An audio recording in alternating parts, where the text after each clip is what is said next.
Jesus knows where you are.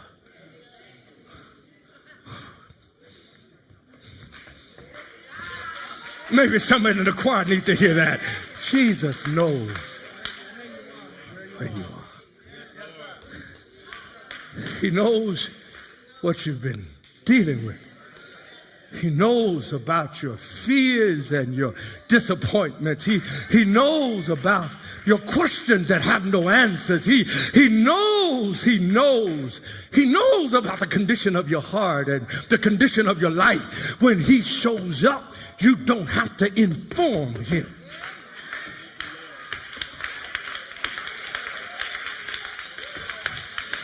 He shows up. He does not ask them what's going on. Because he already knew. Y'all ain't sanctified yet. Look at somebody and tell him he already knows. Sometimes we waste time telling Jesus about everything we're going through like we're informing him like he don't know. Look at your neighbor and say, he knows. Can I help you even more? He knows more about your situation than you do. If anybody ought to be informing somebody, he ought to be informing you about what's going on in your life. He sees your situation better than you do. Jesus knows all about my troubles. Yes, Lord, oh my. And Jesus knows all about my struggles. Jesus knows. Not that he's assuming, not that he's guessing, not that he's imagining, but look at your neighbor and say, no, he knows. So when I know Jesus knows, that means I don't need you to know.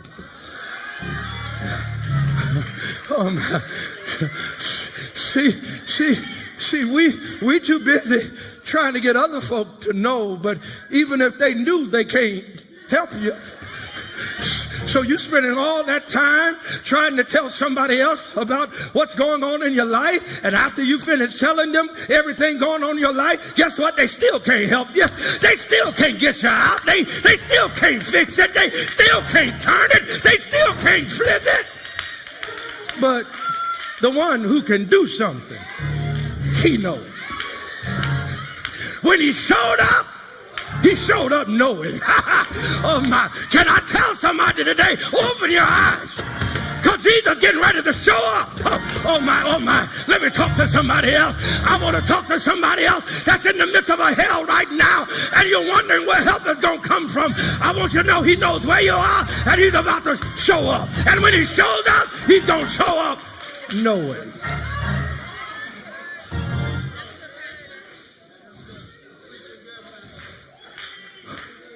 Oh my.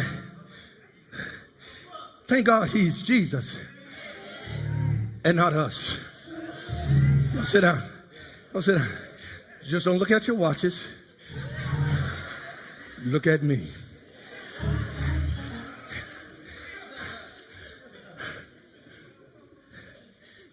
If I would have showed up, Deacon Hicks, I would have had a few words to say.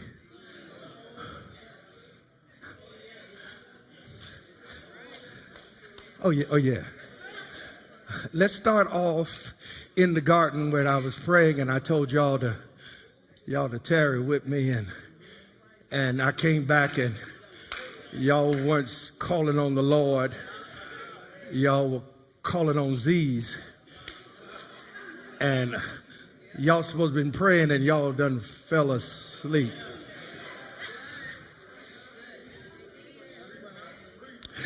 Can we talk about when they arrested me and y'all didn't come to bail me out? Y'all didn't find me a good Jewish attorney to be my defender. Y'all didn't run down to the jail and make sure I was all right and they were feeding me. But y'all ran and hid. Peter? Oh, Peter, who always got something to say, and you ain't never scared, and you so bold. You all courageous and all, but you got scared from a little girl who identified you as being one of my disciples. And that quickly your love changed. And you who loved me so much ended up denying you even knew me. And you denied so well, they didn't believe you. And you said, let me add a little bit more to it. So you added your Sunday school words to convince them. Sunday school words. Ask somebody what that is on your way out. Sunday school words. You added your Sunday school words to prove that you were not my disciple. And then I had to carry that cross up Golgotha's hill, and I had 11 of y'all remaining. And when the cross got heavy and I needed somebody to help me, not one of you. I fed y'all when y'all were hungry. And Peter, I remember when I paid your taxes and you didn't know how you were going to get the money to pay them. And when y'all were sick, I healed y'all. And I gave you all the truths of the kingdom. And I shared secrets with you. I told you things that I didn't share with anybody else.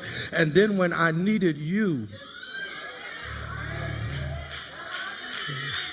for 3.5 years, every day you needed me and I was there for you. And when it came to the day when I needed you, you were nowhere around, and a stranger, a black stranger by the name of Simon, had to come and help me with the cross that got too heavy for me to bear and to carry.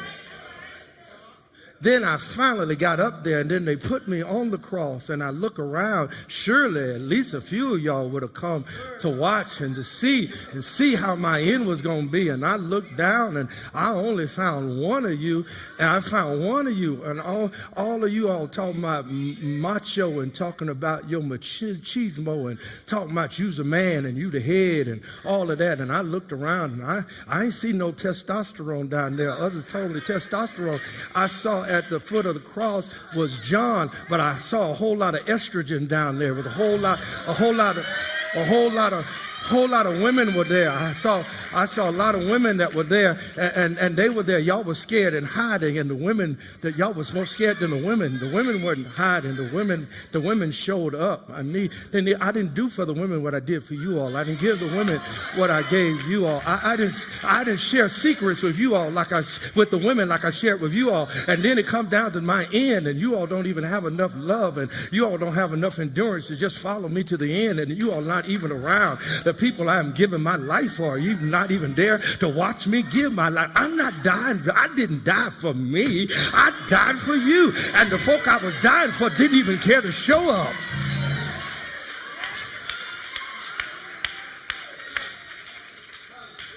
And I told y'all time and time again that this was going to happen. I told you I was going to die. I told you all how my end was going to be. And I told you it wasn't going to last for 3 days. And I told you at the end of the 3 days, I was going to get up again. And all of those times I told y'all, and y'all either didn't hear me or believe me. Because on the third day, when it was time for me to get up, when I got up, wasn't nobody standing outside my tomb. Nobody. If I would have thought you would have been standing out there with your pom-poms waiting for me to get up. And not one of you all were out there expecting me to do what I said. Have I ever lied to you before? Everything I told you I would do, I did do. And here I am after telling you I was going to get up. And none of you were there to see me get up.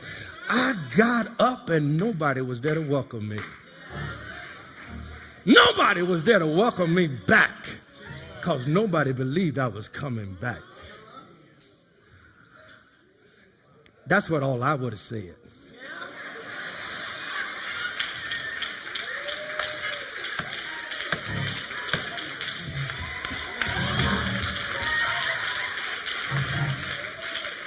But thank God he's not me.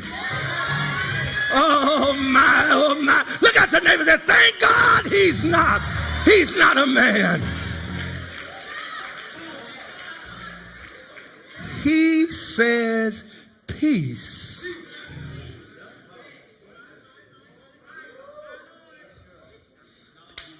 The one who had a right to whip them with his tongue chose to use his tongue to say peace.